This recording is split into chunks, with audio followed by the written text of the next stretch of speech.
Hey Survivor, welcome to episode 110 of the Vibrant Survivor podcast. In this episode, we'll talk about how hard it can be to consider cutting ties with someone even when they've caused you pain. And we'll cover how to do it without losing yourself in the process. But first, let's self-regulate with a 4-4-8 breathing exercise, if you'd like. And I invite you to close your eyes if you feel comfortable. Maybe roll your shoulders back. And we'll inhale for 4, hold for 4, and exhale for 8. Ready? Inhale, 2, 3, 4. Hold, 2, 3, 4. Exhale, 2, 3, 4, 5, 6, 7, 8.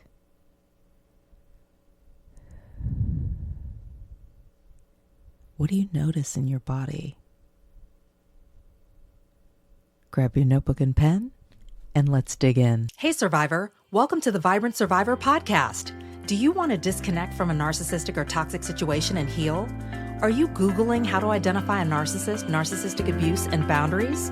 Are you feeling stressed and lonely while trying to avoid being sucked back in and lied to again? Hey, I'm Lesley.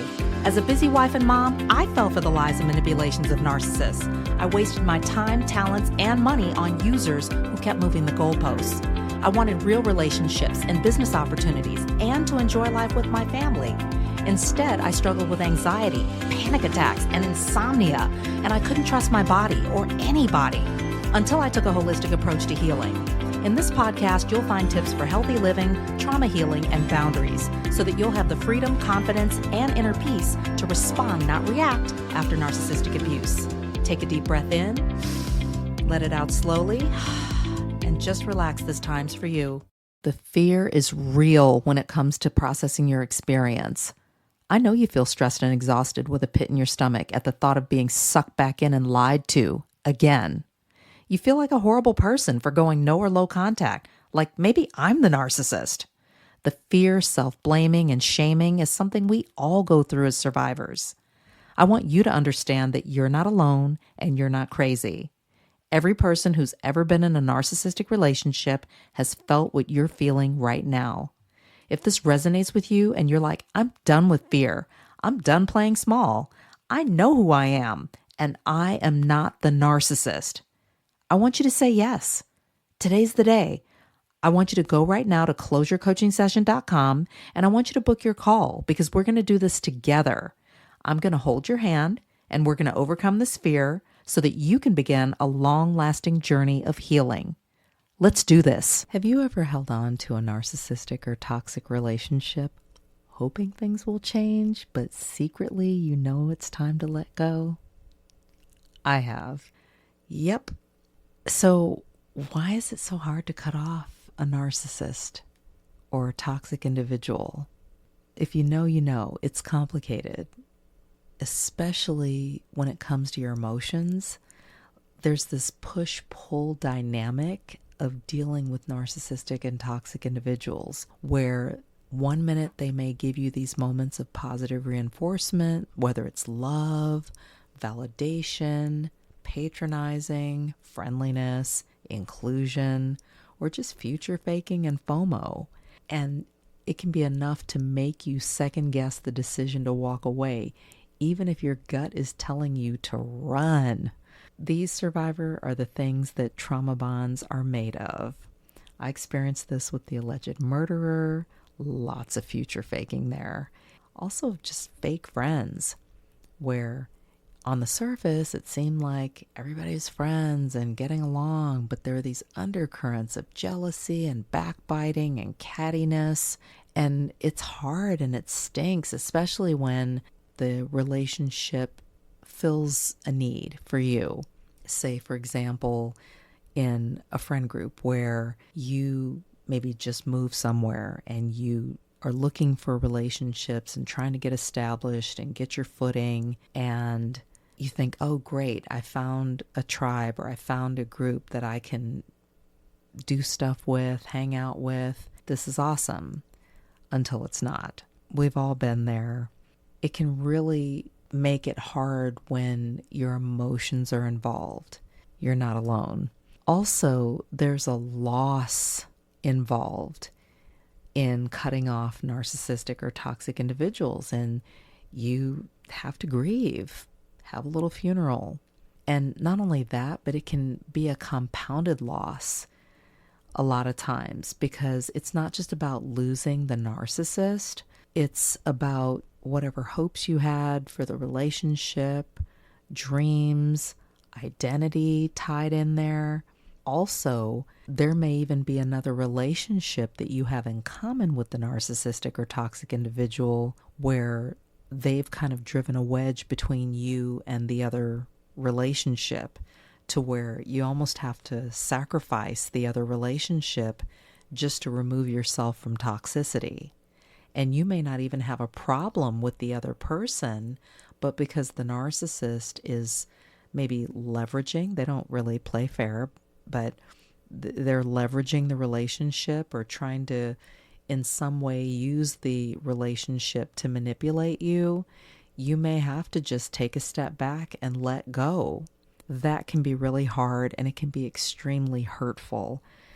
I experienced this double loss, if you will, with my dad, always wanting that close daddy-daughter relationship, and realizing even as an adult and even at the end of his life, like, this is never going to happen. Not only that, I have some concerns about even having him in my life because of the choices that he's making. And that can really be tough. Or even in friend groups where maybe there was one person who was toxic or difficult, didn't have a problem with anybody else in the group, but that one person might have been in a position to manipulate the dynamics in the group to where, hey, I'm just going to have to let this go. You may be in a similar situation where you're having to literally sacrifice a relationship that you are perfectly cool with in order to remove yourself from the narcissistic or toxic individual. Also, let's talk about home training. If you were not taught or trained to set healthy boundaries, how to pick a friend, and set those kind of parameters around your relationships as a way of life and a way of operating socially, that can be difficult too, especially as an adult. And for a lot of survivors, it can make the decision to walk away harder if, say, childhood trauma or lack of training or modeling by your caregivers has made it difficult for you to even set boundaries, let alone walk away. For me, I grew up with just being in fear of my dad's wrath, just the anger in the household. And that was enough to make me comply to things that I wasn't in agreement with inside, but I felt like I had to fall in line, or falling in line seemed less painful than dealing with that anger and that wrath. The times when I did get to a point where I had the courage to set a boundary, not even a ridiculous boundary, a healthy boundary, simple, it wasn't respected. And it was blown off, disregarded, maybe even met with more anger, wrath. That wasn't a real big motivator. Can you relate? In addition, people-pleasing was modeled during the course of my upbringing. And so I learned to utilize that to temper any rage or blow-ups in the home and in future relationships.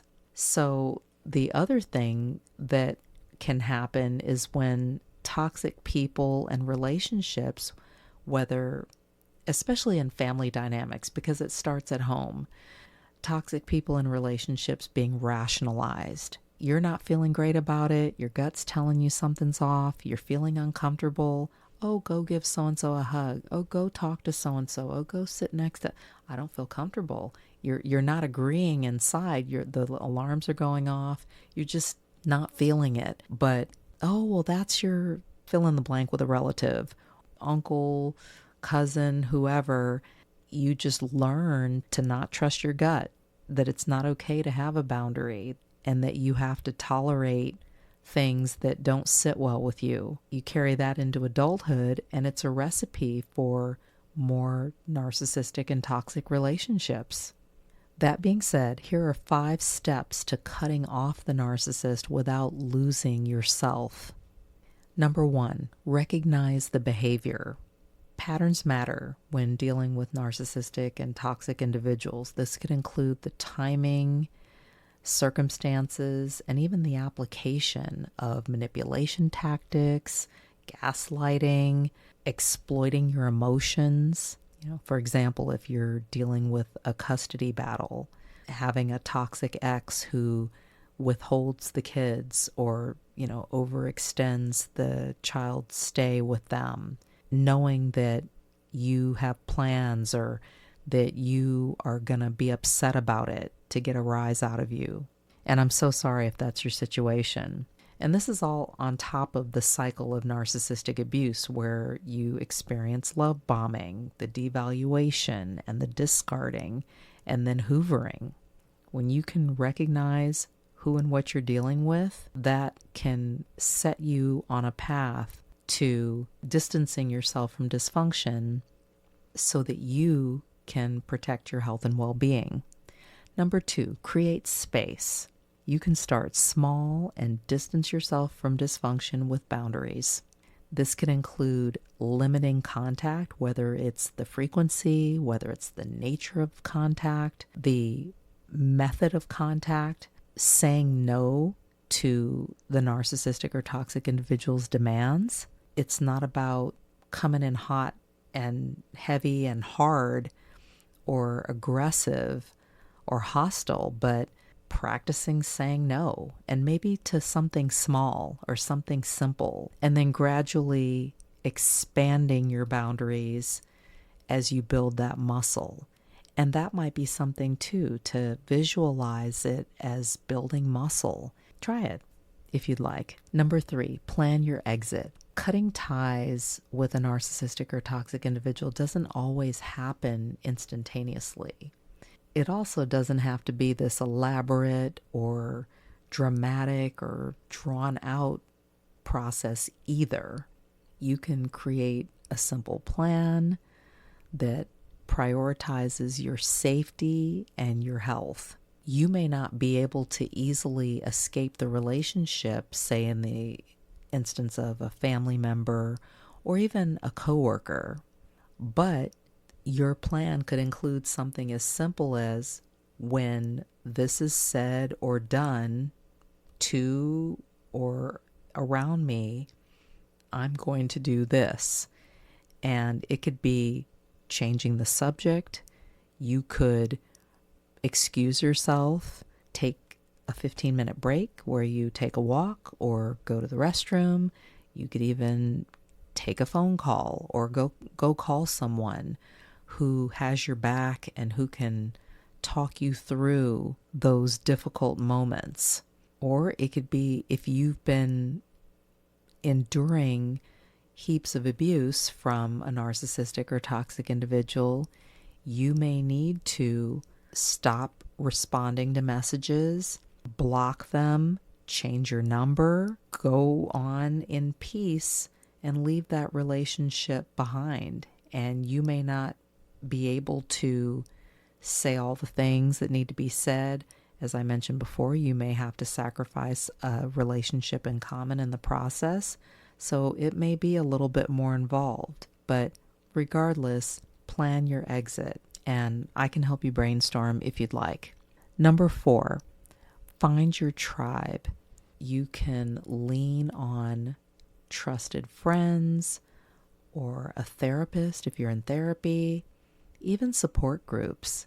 Finding your tribe can be really powerful because there is healing in community, and when you hear what other people are going through, you will find that you are not alone.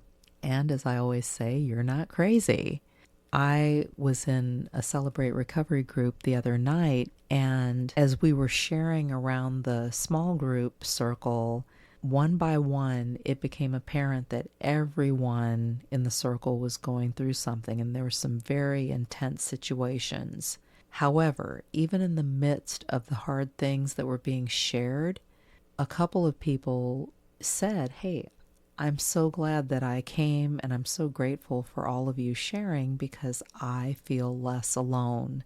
I can relate to some of what each and every one of you is going through. And that can be a beautiful thing. So I encourage you to connect with people who encourage and empower you to speak your truth and continue to move forward on your healing journey. Number 5, rebuild yourself. It's time to develop healthy habits and new routines. Put old patterns behind you.